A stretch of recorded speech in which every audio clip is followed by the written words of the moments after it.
मैं बीच में गया था. Okay, right. So thank you all for joining in and for all your time. It is a great privilege and pleasure for me to introduce Mr. Anil Sangal, who is Senior Advocate, Indian Supreme Court. Your voice is not audible clearly, Sangita ji. I beg pardon? Your voice is not audible clearly. Okay, I'll try again. So this evening, the idea behind this evening was to carry forward the theme of International Women's Day, because we think every day is a celebration for women. And in that, carrying on with that theme, we were looking at the laws in India and how they have helped and to celebrate women's rights and empowered women. With that in mind, the breadth of the topic being the way it is, we've limited it just to inheritance and succession. So I take this opportunity to ask Mr. Sangal to actually talk us through and throw some insight into what the law of inheritance and succession as far as Indian women is concerned today. Mr. Sangal. Ideally, there should have been uniform civil code, which is also mandated under Article 44 of the Constitution under the head Directive Principles of State Policy. Unfortunately, even after 75 years of independence, that has not been possible. It seems to be as difficult as is Hindi, Hindu, Hindustan. It appears to be a remote ideal, and here in India, we are governed by personal laws, personal respective laws.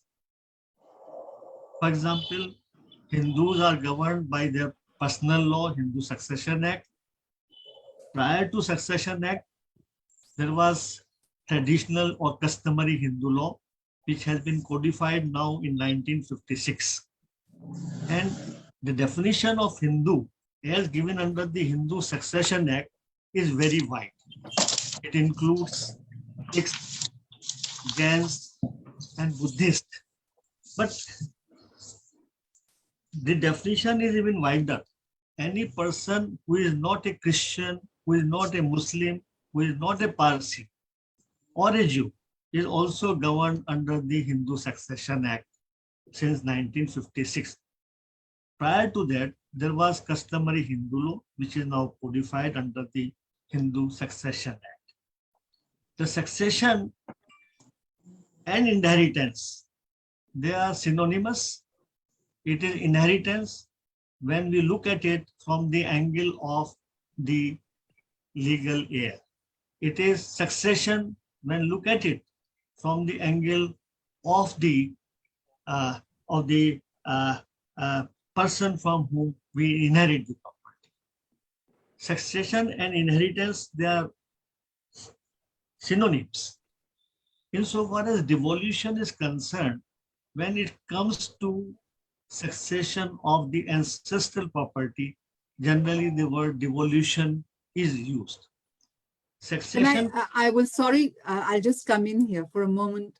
So you have very kindly and very clearly and succinctly explained that the personal law which governs, religious law which governs people belonging or following a certain religion, that will be different to the Hindu law, which is, so therefore what I'm trying to get from here is that there is not one single law in India which will universally apply to women across the board. Yes, yes, you're right. So so if I may then just come in, and then obviously because we have identified that Christians and Muslims will have their personal and religious law coming in, then we will move towards understanding the Hindu succession / inheritance for women. And in that, Anilji, it would be really nice, it would be really helpful if you can talk to us about what kind of properties or things come under the umbrella of inheritance and succession. So the properties, the property, insofar as immovable properties are concerned or properties are there, they can be self-acquired property, separate property, or ancestral property. And succession can be testamentary as well as intestate. It is called testamentary when there is a will. The succession is testamentary. When there is no will, then the succession is intestate. Testamentary succession in India is largely governed by Indian Succession Act, under the Indian Succession Act. And intestate succession depends on personal law. Personal law is the law which applies to an individual depending on his religion, and it would not vary from place to place. It will go with the person wherever the person goes. The personal law goes, it is not lex loci, it is not the law of the locality. This is the personal law which travels with the person. So if I may ask you to please give me an illustration of this. When you're saying personal law, so let's assume there is a person from Uttar Pradesh, Yes. A Brahmin girl from Uttar Pradesh who's now living in West Bengal. Yes. My understanding, and I have limited understanding, and please correct me, is that West Bengal would be governed by a school of Hindu law, which is Daya Bhag, am I right? Yeah. And in Uttar Pradesh, you would have the Mitakshar law. Yes. So this particular woman who has now married into West Bengal and is living there for say 20, 25 years, Yes. how are her rights protected today? Yes. If a woman travels to West Bengal, where generally Dabha law is prevalent, in rest of India, generally Mitakshara school of Hindu law is prevalent. But suppose she is married in a family there, the law of her husband will be applicable to her, notwithstanding the fact that she has come from Uttar Pradesh, where she was governed under the Mitakshara law. So, sir, does that stand even today, given the recent Supreme Court judgments, which have made women equal to men? Yes. As a matter of fact, now Hindu Succession Act has been amended in 2005. It is amended to bring the daughter on a par with the son. Let me tell first the self-acquired property and the ancestral property. The amendment which has been made in section 6 of the Hindu Succession Act, that is with regard to the status of a woman vis-a-vis ancestral property. Self-acquired property is the property which is acquired by somebody by his or her efforts or because of his or her talents. Whereas ancestral property is the property which is inherited by a son, grandson, or great-grandson from the father, grandfather, or great-grandfather. So, joint Hindu family traditionally comprises all the male lineal descendants, their wives, and unmarried daughters. This is joint Hindu family. Joint Hindu family is different from a co-partner. Co-partnery is a shorter body, is a smaller body, which goes up to 3 generations. Co-partnery comprises co-partners which get rights in the ancestral property by survivorship. Now, with this amendment, the daughters, earlier only the sons used to be co-partners, and they were the persons who would inherit by survivorship the ancestral property. Now, by this amendment, daughters have been brought on a par with the daughters, and they will be co-partners, and they will be able even to claim partition of a joint family. So there was a controversy as to which or who of the daughters will be co-partner after the amendment. They should be uh, uh, in existence on the date when the amendment was brought. If the father was alive or the father was not alive, whether they will become co-partner after the amendment or before and after the amendment if they were born. So now the Supreme Court has clarified this law in a judgment in Vineet Sharma versus Rakesh Sharma. There is recently in 2020, this judgment explains a daughter becomes a co-partner from the date of her birth, whether or not she was born before the amendment or after the amendment, she will become co-partner. It is not necessary her father should be alive on the date when the amendment was made. So now the daughters have been brought on part, and this judgment has removed all the confusion in this regard, and the property which the daughter would get will have all the incidents of co-partnership property. So if I may just summarize at this point that the Supreme Court judgment in 2020 and has actually clarified any confusion. Today, daughters have equal right in their parent, in their father's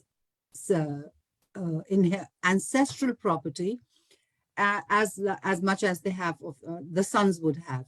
And so we've talked about the ancestral property. Now let's just understand the self-acquired bit. What kind of a right will a daughter have on self-acquired property of her father? Daughters were already on a par with the sons insofar as self-acquired property was concerned. Self-acquired property, they are inherited or go by succession under the Hindu succession, except Muslims, Parsis, and Christians, where the Indian Succession Act would apply, except the Muslims. In Muslims, their personal law is a Shariat law. They are governed by Shia law or Sunni law, basically the Hanafi law, and they can also opt for application of their personal law. बहुत अच्छा लग रहा है. Please mute yourself. Sorry. There is a law, Muslim Personal Law Application Act 1937. If a Muslim wishes, he can, by making a declaration, opt for application of their personal law, namely the Shariat law.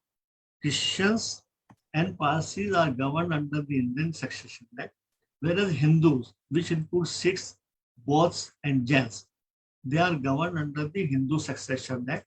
And under the Hindu Succession Act, there is no difference in the rights of inheritance of a daughter or a son, because the class 1 heirs are son, daughter, mother, and the widow. Even the father comes in second category. Yes. You were also mentioning the third category of property. So we've understood the ancestral property, which comes through generations. Then there is a self-acquired property, and then there is a separate property. Can you please elaborate and explain a little on the third kind of property, please? This separate property, I must say, even the self-acquired property is the separate property. But besides the self-acquired property, there can be another separate property. For example, if somebody acquires some property from maternal grandfather,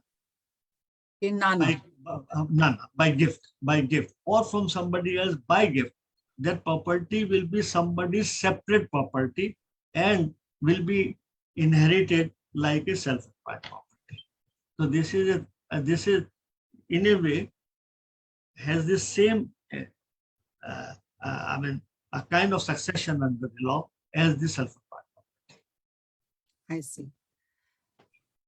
There is a confusion in my mind, and there is one of our listeners who has also asked exactly the same question relating to how does ancestral property become self-acquired? Does it ever take that shape, or does ancestral property remain ancestral property?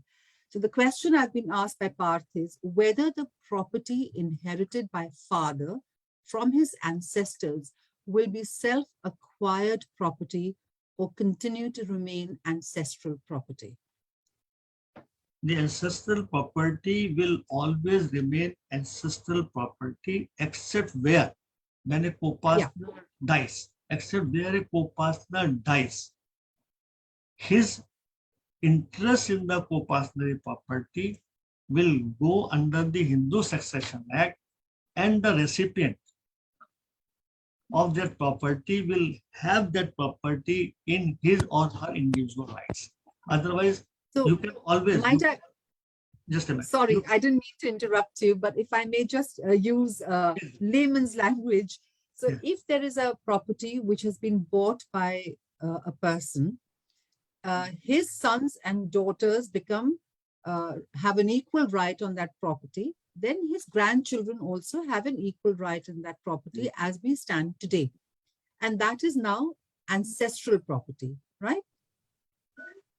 Let us understand ancestral property very clearly. Joint Hindu family is a bigger body than the co-partner.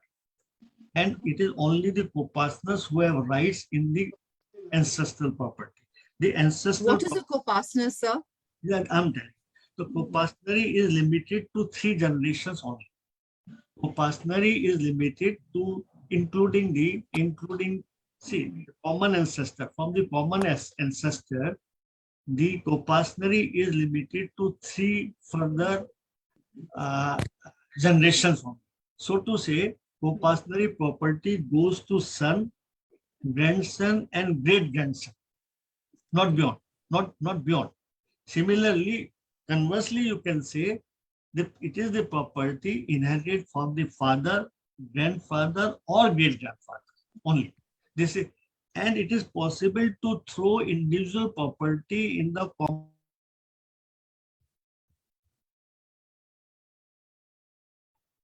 Sir, you are mute. So you've become mute. Just bear with me. Why are you mute?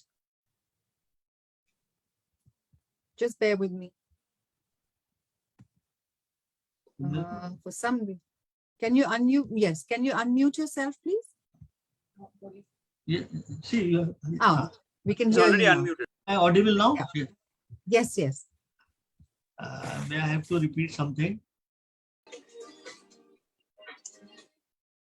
I was explaining co-partnery vis-a-vis joint Hindu family. Joint Hindu family is a larger body. There is an assumption that all the Hindu families are joint Hindu family. There is a presumption. But co-partnery property is a narrower body, is a smaller body than the joint Hindu family property.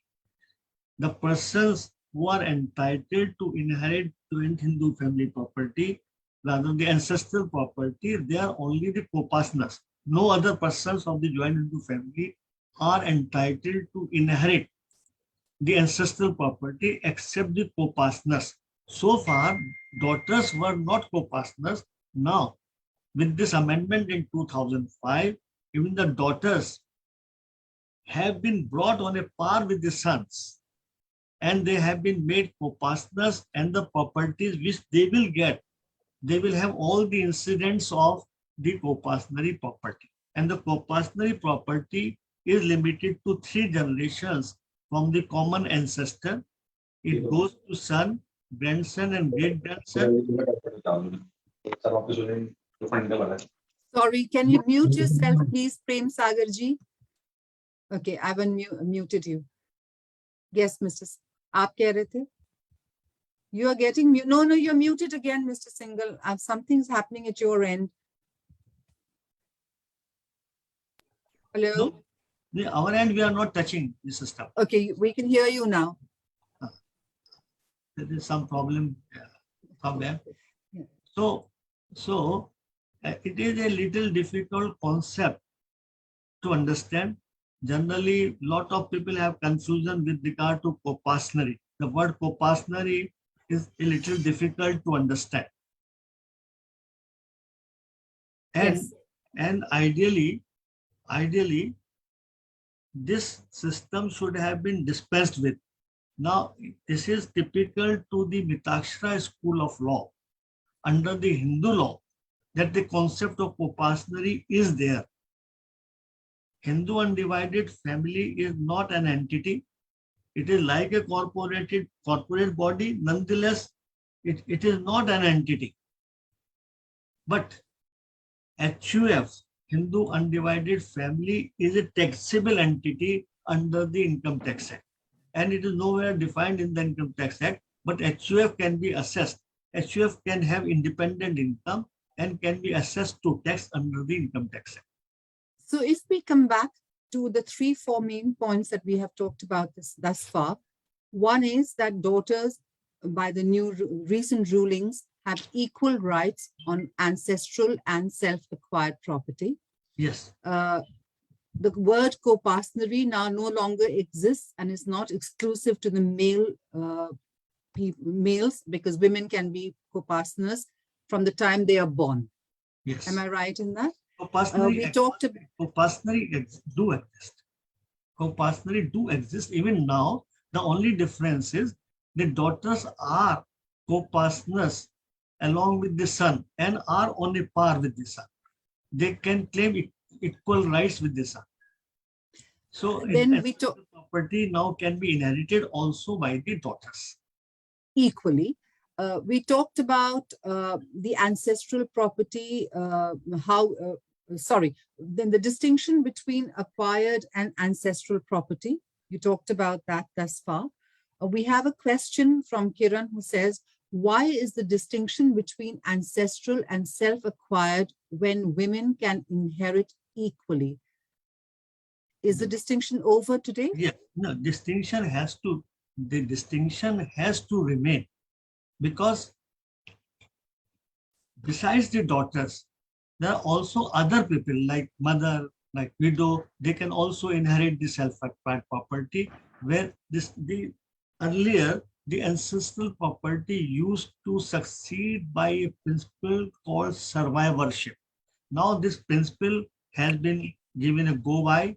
Now survivorship is no more there. The ancestral property will not devolve by survivorship. Earlier, the property used to go by survivorship, namely, it will go to the surviving individuals. It used to be said the rights or interest in a co-partnery property used to be fluctuating. At a given point of time, you can know, but they were fluctuating in the sense they will increase with the death of a co-partner, they will reduce with the birth of a co-partner.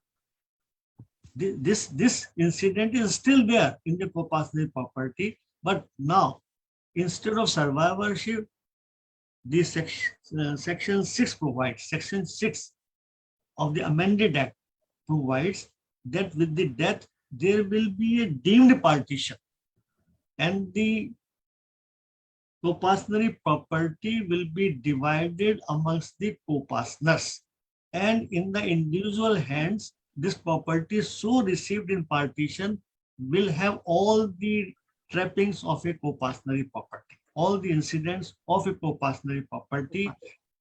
And because the inheritance is different vis-a-vis co-partner property, therefore the difference has to remain. Co-partner property only if a co-partner now dies, his individual interest will devolve as per the provisions of the Hindu Succession Act. In that respect, we can say inheritance will be this in the same manner as that of the self-acquired property, but the rest of the property will continue to meet the incidents of the co-partner property. So if I narrow it down again and come back, because one of the very unique things, and you've touched upon it, is the joint family system, which is very peculiar and unique to India. Yes. And when we talk about the rights of women within a joint family, we no longer can limit it to just daughters.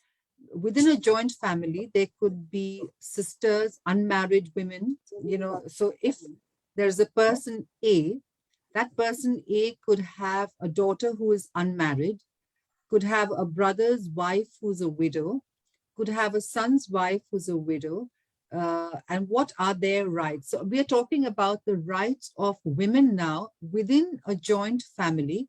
And for the benefit of the people tuned in, we have drawn the distinction between ancestral property, self-acquired property, separate property. And I think, again, we're going to get into the realms of a slight confusion, maybe for people like me, as to how is a joint property different from an ancestral property. Mr. Sangal. This is a good question which has been asked. Way back in 1937, there was an enactment, Hindu Women Right to Property Act. Am I audible? Yes, you are. And there was law, Hindu Women Right to Property Act, which is now repealed under the Hindu Succession Act. And under that act, when a co-partner would die, with regard to the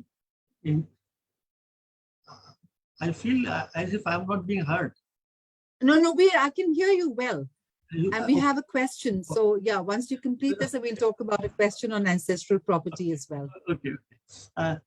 Under that enactment, where a co-partner dies, his widow, with regard to the ancestral property, will take the same share as would have been allotted to the co-partner had he been alive.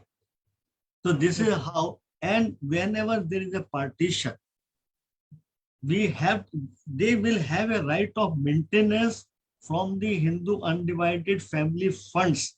For example, whenever there is a partition, a provision will have to be made with regard to the expenses of marriage of unmarried daughter and for the maintenance of a widow, if any. So this is under the law of partition, this is how it is provided.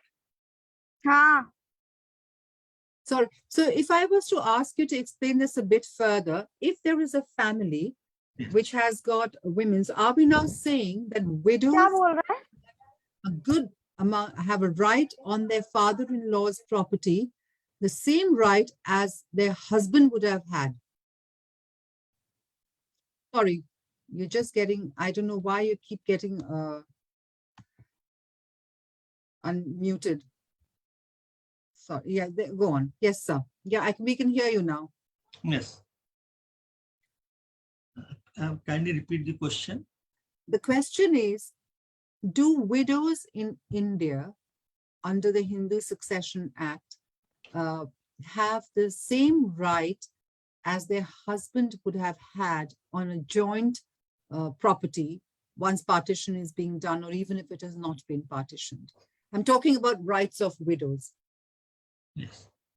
See, look, when under the new law now, when a co-partner dies, his share, his interest in the property, in the joint family property, would go according to the provisions of Hindu Succession Act, and there the class 1 heirs are son, daughter, mother, and the widow. And the widow. Okay. The wife. Even the mother. The wife of the deceased. Widow is the wife of the deceased. She will inherit the interests of the deceased. So, tell me if any further queries there in this regard. So, we are talking about the rights of women in India. And thus far, we have actually understood that daughters have equal rights in their fathers and grandfathers and great-grandfather's property by the new Supreme Court judgment.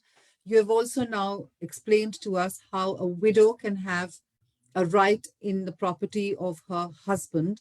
And there is a question at the moment from Vadodara, Ravi Agarwal, and I will take that question for you now.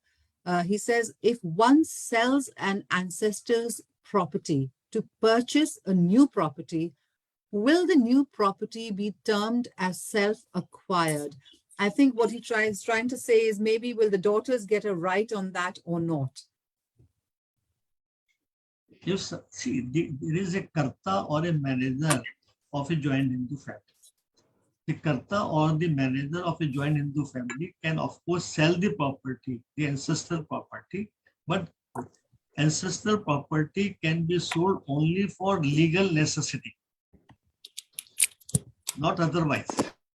Ancestral property can't be sold save and except for legal necessity, and out of those funds, the sale proceeds, if new property is purchased, that property will have the same incidents as the property which has been sold. So there is no question of any change in the status of the property.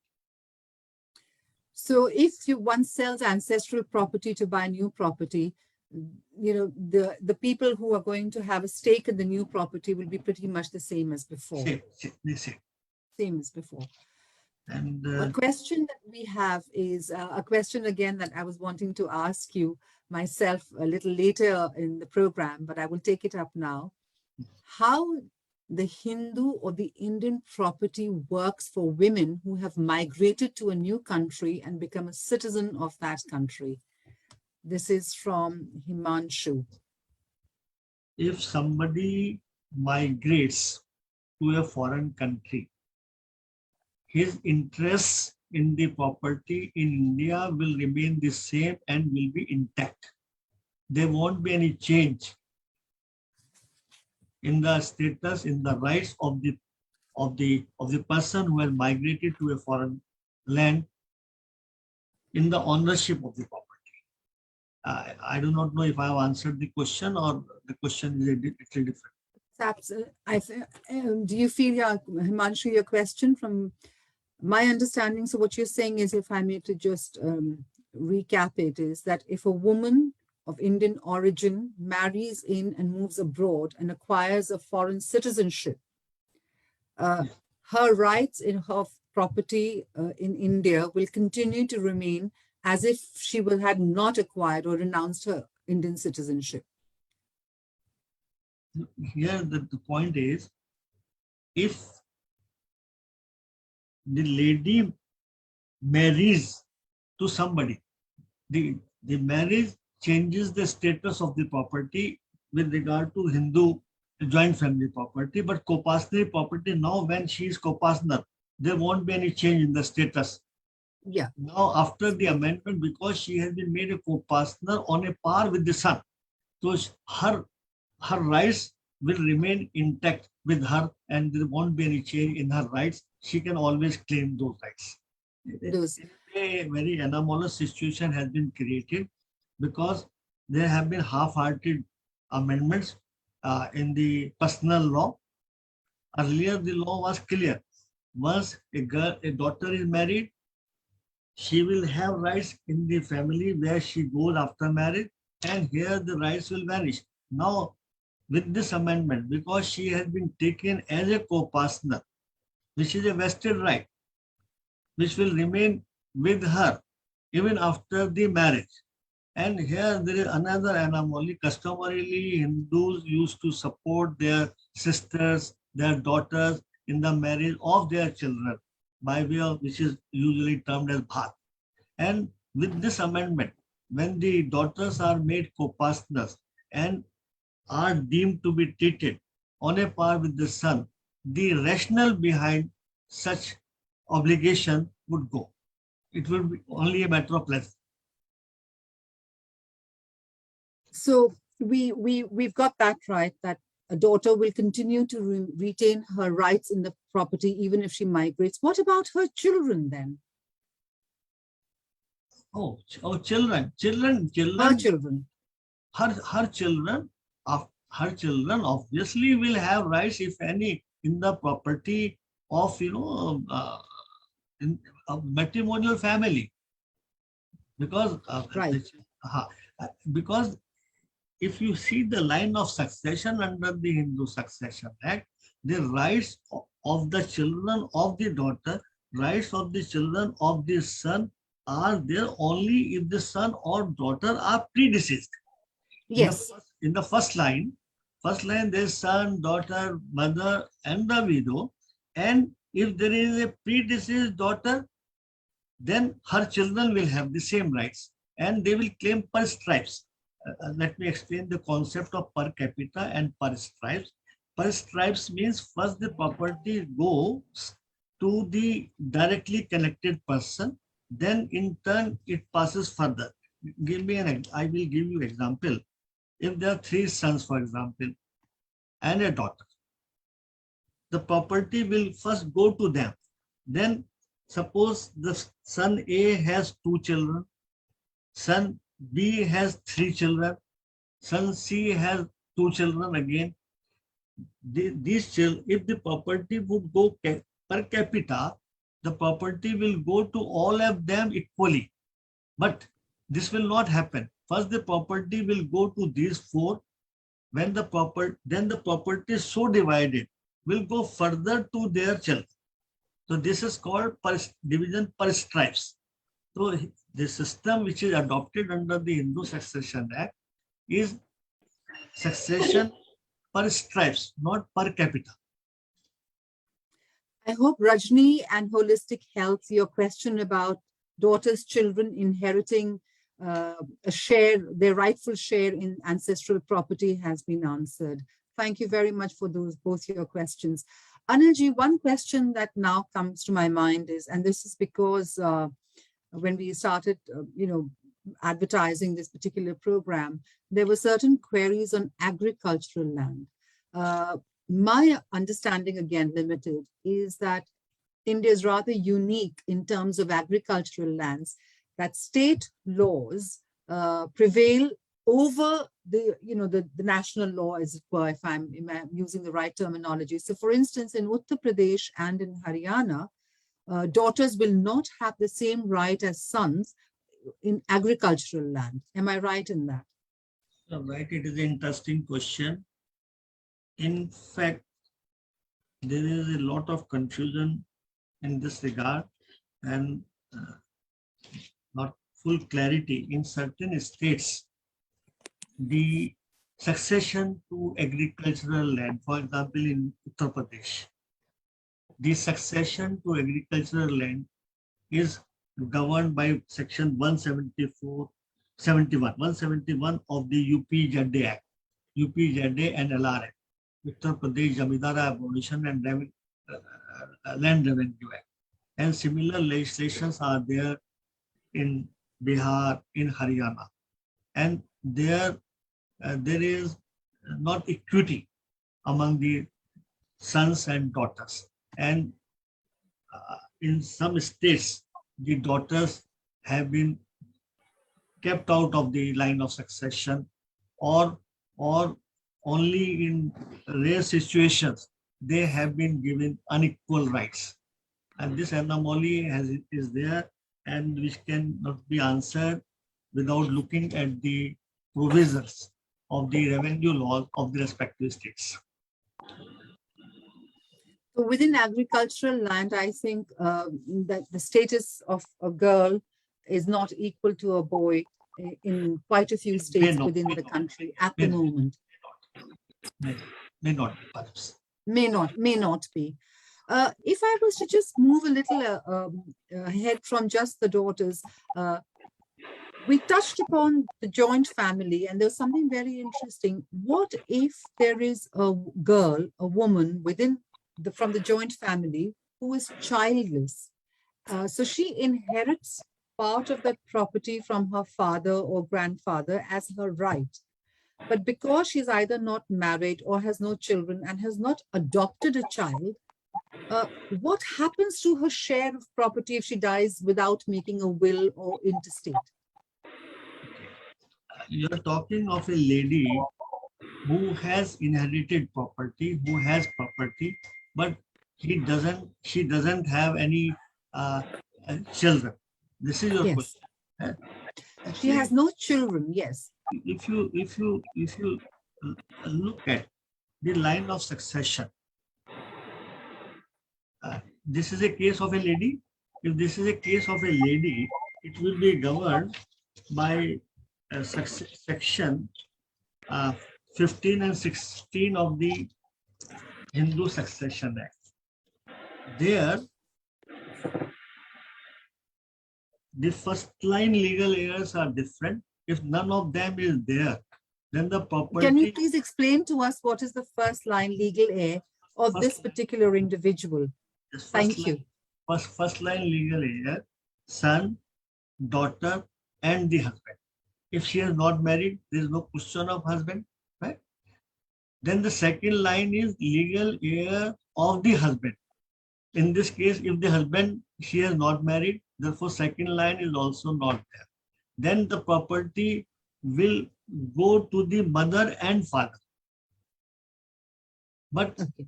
then the property, if the mother and father are also not there, then the property will go to the legal heirs of the father, then to the legal heirs of the mother. And here they have also carved out if the property left by her has been inherited by her from her father, then the property will first go to the legal heirs of the father. But if the property is inherited by her from her husband or father-in-law, which in this case are not there because she has not married. So this is the property will revert to the source in this case. I see. Am I clear about it? The property will Yes. So, revert back. so if I was to just recapitulate that if a woman is single and she has inherited property from her father's side, and if she was to die without making a will, then that particular property reverts back to the remaining family members on her father's side. Right, exactly. You have understood so exactly. So clearly, Mr. Sangal, I think it's very important that people should get into the habit of making a will. It sounds very dismal and gloomy, but the twists and the turns of the law are such that making a will is, I think, a recommended.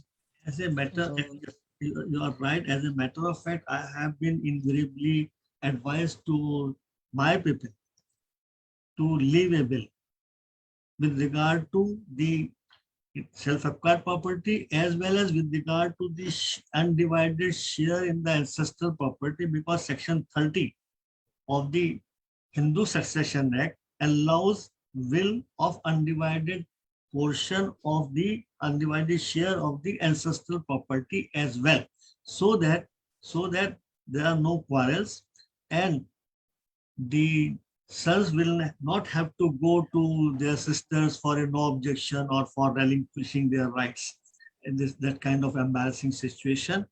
And I would say everybody should make a will. For example, I have already made my will. So, and everybody should make a will.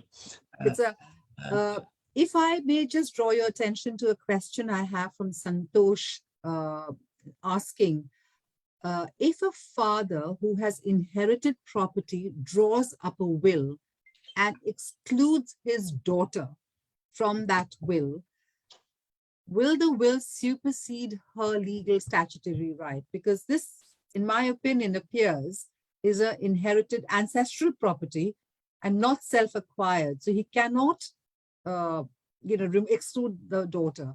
Is that correct?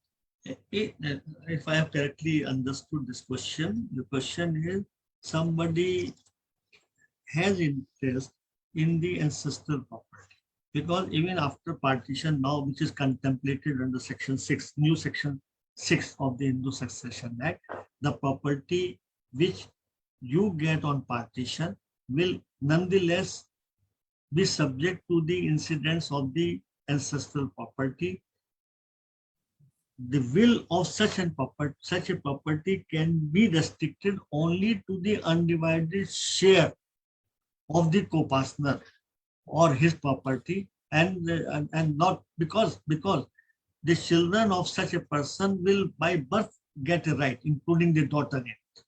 And he could make a will limited to his own share, because you say there is a daughter. So daughter by birth gets a right in the ancestral property. So the will to that extent will be null and void. Right. So if I may just paraphrase this again, a person inherits, say, for example, a house which belongs to his grandfather.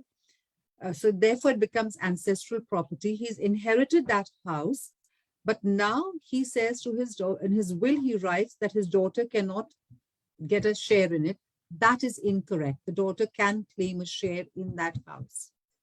That will be incorrect, but at the same time, it will create an anomalous situation which the law should have taken care of. Suppose there is a house, the only ancestral property, suppose there is the house, and there are, say, 8 claimants, 4 daughters, 4 sons. What will happen to the house? I can't answer the question. I'm waiting for you. So therefore, in the name of simplifying the law, my experience is always the complications are, are enhanced, are added. So coming back to the same question, can an individual disinherit their daughter from their ancestral property, which they have received from their grandfather or father, and it's not self-acquired, then by law, they cannot disinherit their daughter? They cannot. That's, I think, does that answer your question? I think it does. Except to the extent of their own share. Yeah, and we get that. Moving on, one of the things, and I was, today is Ambedkar Jayanti, and I'm not quoting, but I'm just kind of paraphrasing in a bit. I think Ambedkar rightfully said that the progress of a nation can be determined by the progress of their women. And it brings to my mind a very horrific and tragic thing. And now we're living abroad and overseas.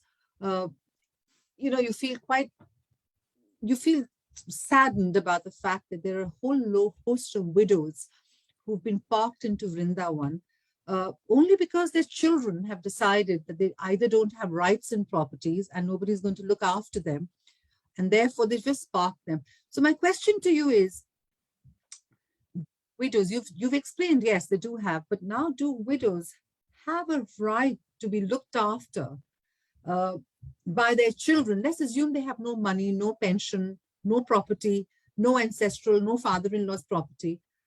How can widows be looked after in India under the law? What is the law around that? Yes, they have a right. And I'm afraid they are leading a pathetic life in Vrindavan. I've seen myself. And all day they are made to do some kind of puja, bhajan, this and that.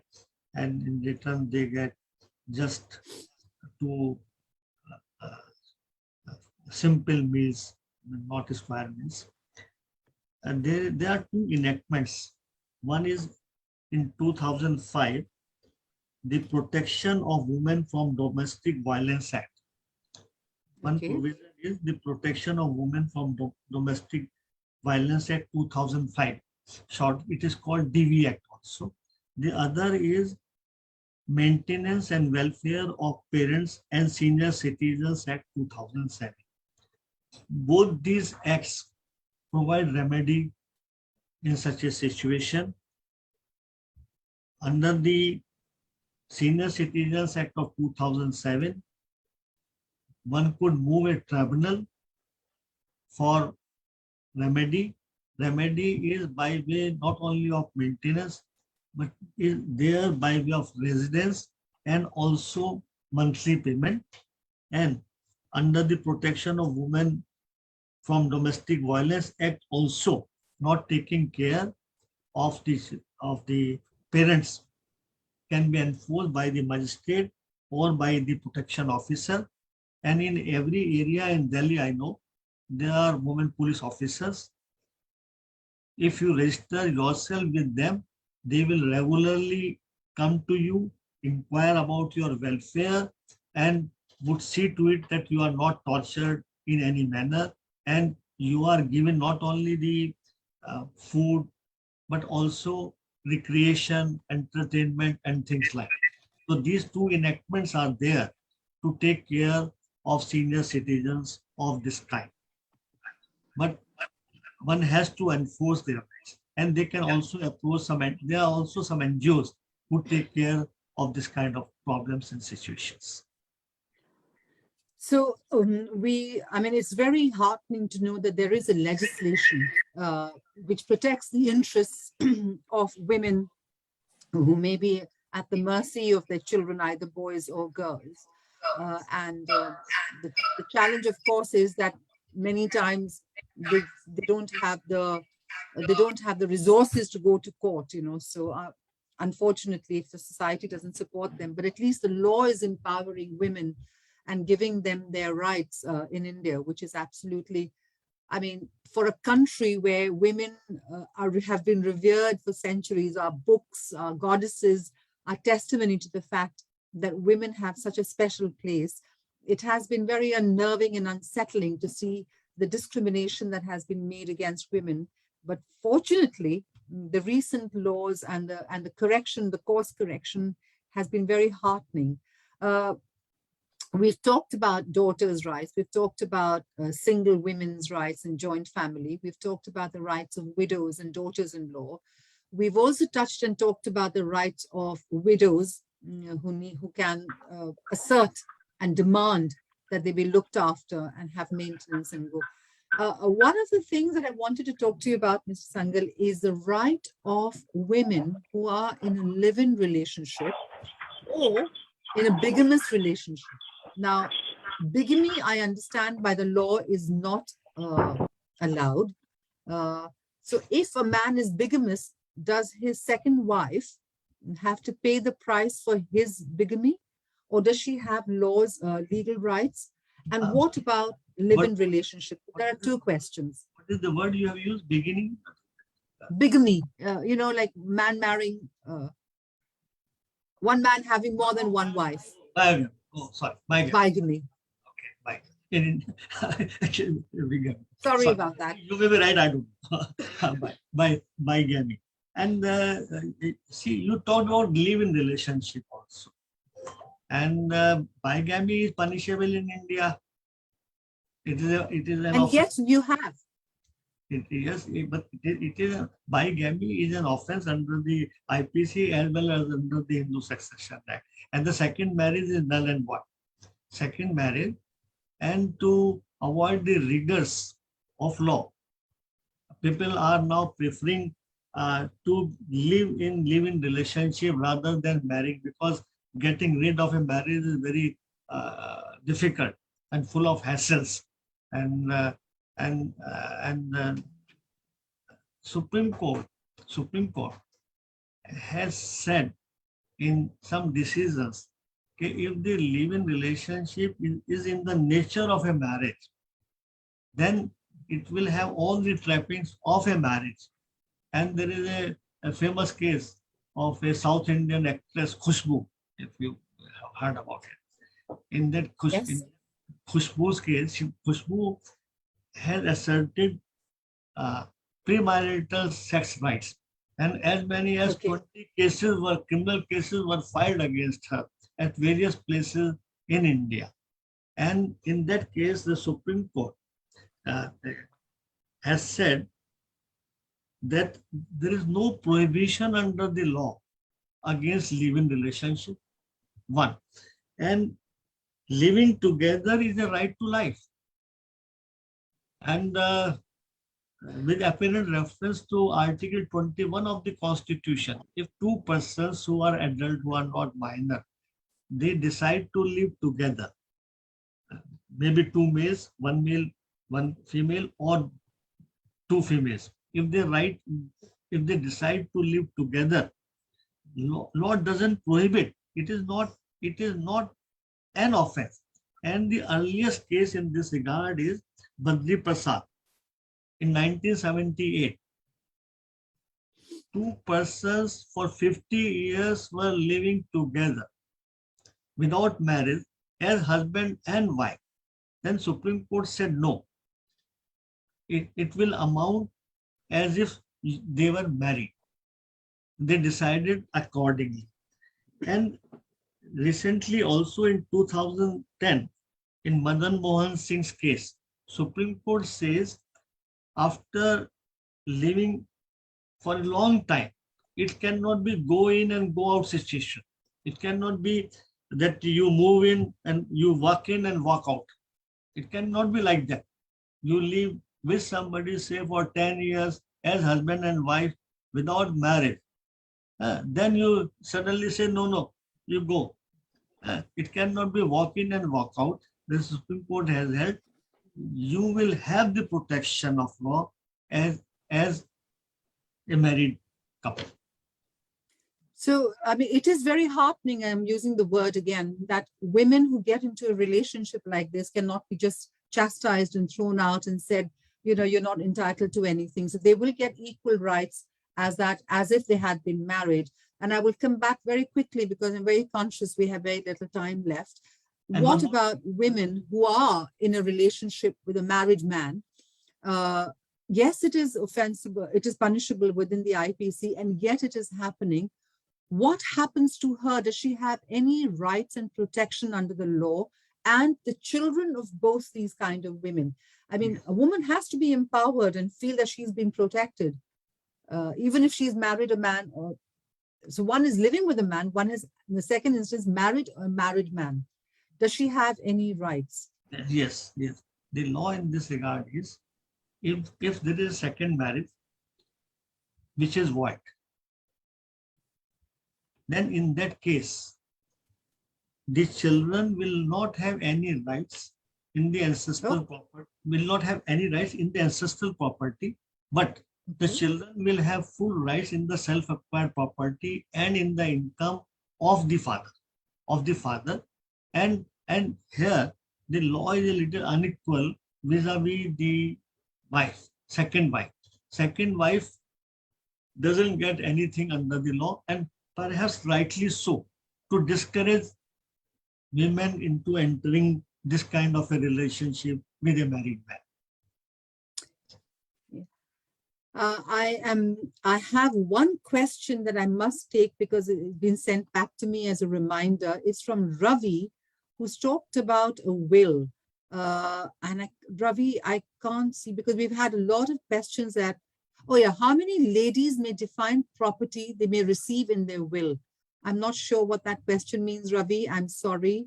But I am, Anilji, we have only 3 minutes left and I have quite a few questions which remain unanswered. So I do apologize to our listeners Sangita, for that. we can go on for a little more time. That's completely fine because it's a very interesting topic and a lot of people have a lot of questions. Only thing, Mr. Anil Sangalji, if you don't have any problem, we can go on for a few more minutes. Maybe 10 minutes? Yeah. Is 10 minutes okay? Yeah. Okay. I will take that question, but I know that we might get into the flow. So I'm going to have a book in front of me. It's called Holy of the Holies, the Holy of Holies. And not many of you would know that Mr. Sangal has authored this book, which was published earlier this year. It's a fascinating book. And one of the things that has struck caught my eye, I mean, the whole book is fascinating. It's worth read. It's available on Flipkart and Amazon. Is a chapter, I think it's chapter 54, I think. It's on the rituals of Hindu marriage. And you've actually taken a bit of a dig on that, which is very interesting. And I hope we can have some time. But for those of you who may be ever interested, you've got the book, you've got the picture, and it's available on Flipkart and on Amazon. So it's quite a bit of a promo for you, but then, I had to do that because it is a very fascinating read. I will take this question from Ravi. I'm trying to find the original question for that. There it is. What precautions shall be taken while making a will so that our children do not face clash behind us after death? It's a good That question. what kind of precautions do you want to take? See, I would say the testament, the will, should be couched in a very simple language and should not be complicated, and the bequest should be made direct and not first to this, then to this, then to him, then to her, then to him. There should not be this kind of a will, and it should not have too many riders. It should be, and because there is no form is prescribed for a will, there is no pro forma prescribed under the law. The only requirement for a will is it can be written on a plain paper. No stamp paper is required. Registration of the will is optional. You may, if you so wish, can get it registered, but registration is not compulsory, is not obligatory. The only requirement is that it has to be attested by the testator and has to be signed by two attesting witnesses. This is the only requirement of a valid will, and it should be your last will. We have to write in every will, it is my last will, because on the date of writing the will, your intention should be to implement it. And therefore, it should be written in every will that this is my last will. Of course, this is the will which shall prevail, which shall be implemented, is the last will. And subsequent will automatically cancel the earlier or wills. And precaution is this, that it should be written with utmost clarity and should be direct. I hope, Ravi, that answers your question. And Rajani has a question. Who all are going to inherit the property of a predeceased daughter who is married with children? Yes. A lady who is married with children, after her, his property or assets would first go to her son, daughter, and the husband. And if none of them is there, then the property will be inherited. If none of them is there, then the property will be inherited by the legal heirs of the husband. And if the husband is also not there, then the property will go to the mother and father of the living. And if they are not there, then it will go to the legal heirs of the father, then to the legal heirs of the mother. Alternatively, this is the line of succession, but there is a little difference with regard to the property which she has received from her parents, with regard to the property which she has received from the husband or from her father-in-law. Then in that case, the line will be broken. That part of the property would first go to the legal heirs of the husband in the later case. In the previous case, it will go to the legal heirs of the father first. I hope this answers your question. And another question from Kiran. What if the two witnesses predecease the person making the will? Will that now have to be rewritten? My understanding is it will have to be, right? Is it a question to me? Yes, sir. What if the two witnesses predecease the person making the will? Does it need to be rewritten? I don't think. The witness should be on that day when it was written, and the signatures are there which can be proved before the court by witnesses, those who recognize the signatures of the testator and the witnesses. And so as we are coming for, we're moving towards the end of time, and Kiran, has been extremely good to give us. Rashmi has been extra time. We have, and I will recapitulate this for the benefit of those who may have joined us later, that the topic today was for inheritance and succession. And it is an extremely broad topic, but Mr. Sangal has been extremely kind in answering a lot of questions and throwing light on what the law stands today, which is boys and girls have equal rights in their parents' and grandparents' property. You talked about the rights of widows and how they have to be, the law protects them and gives them the right to be looked after. The rights of single women and what happens to their property in case they do not make a will. The rights of daughters-in-law. So and the rights of women in a live-in relationship. We've talked about it, and there is one question which I think might be the last one, which is the conversation of property and inheritance is taboo in India, and we must have a guilt-free discussion. You know, as an expert, as someone who's been working in this field for 30, 35, 40 years plus, senior advocate, Supreme Court, what do you think it's going to take to change the mindset of people regarding property and succession, which is taboo in Indian family and society? And how can we, this is from Himanshu to everyone, Himanshu Mohan. Yes. It is not a legal question. It is more of your, getting an insight into your experience.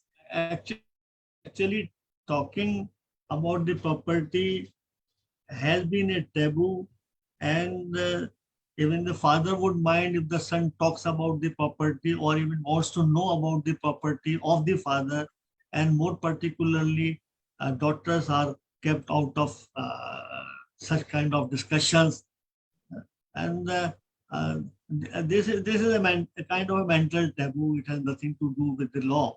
And in the changing society, things are changing, and the government of the day has, in fact, done so many schemes for empowerment of women, and they are so numerous, and it was difficult for me to count them. And things are changing fast now, and a woman all alone are going abroad to do a job. This was never before seen.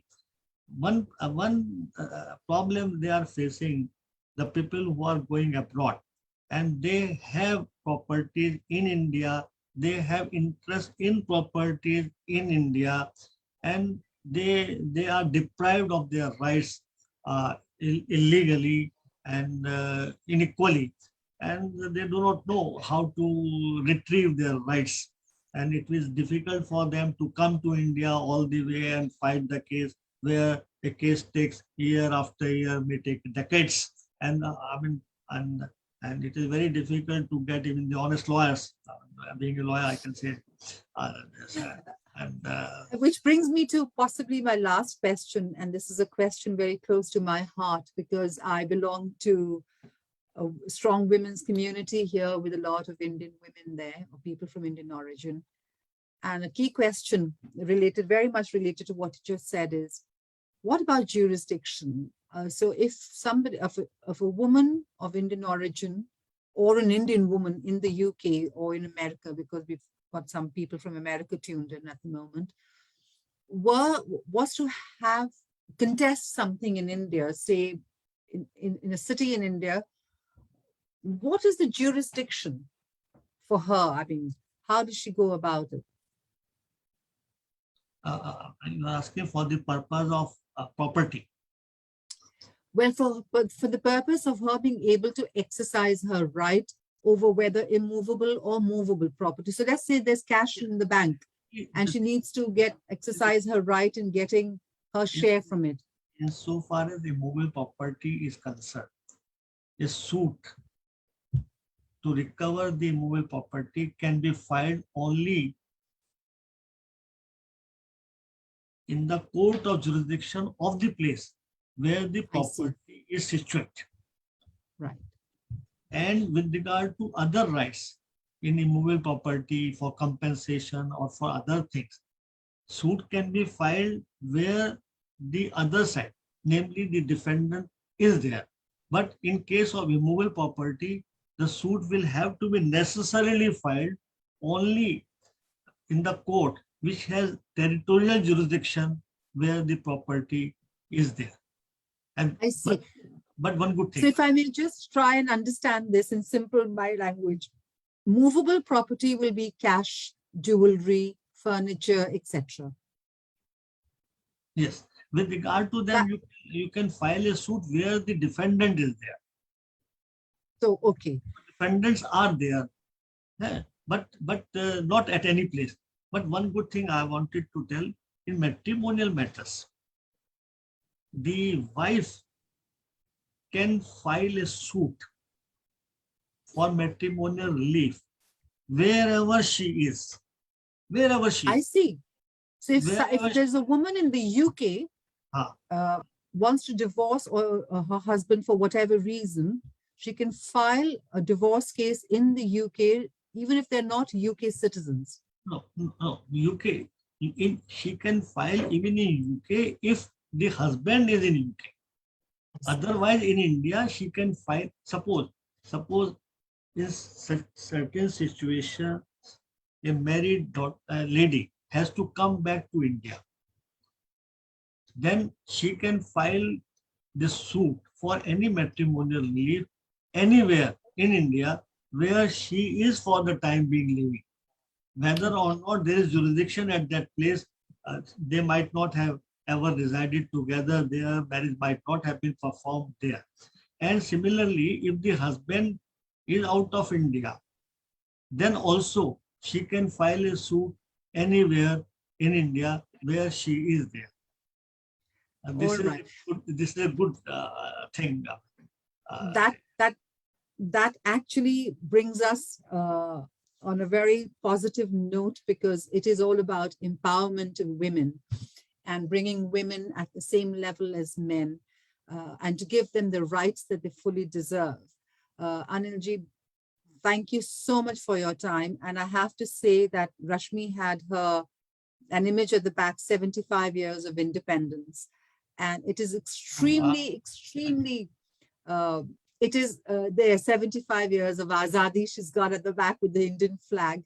And I have to say that the two recent judgments of 2020 and 2022 of the Supreme Court that have given women such fantastic and well-deserved rights have been extremely uplifting. And I mean, there's a long way to go, of course, in many things. But thank you very much for your time. And may I once again wish you the very best with your book. And it has equally been my proud privilege to be part of this colloquial meeting. And you have conducted it so well. Even your questions were enlightening for me. I'd like to thank everyone. Rashmi, thank you for hosting us and for giving us this opportunity to me, for my actually, you know what? Inspiring Indian Women is indeed very, very privileged to have this talk on board. And this has been something which is very, very needed. And you shouldn't say thank you to us. In fact, you yourself are one of the inspiring Indian women.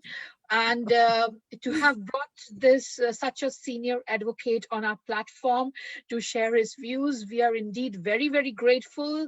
And thank you so much to all the audience here. We are very grateful that you could join us to understand. In fact, we'll upload it on YouTube by tomorrow, and you can still watch it by going on our page. It is there already live.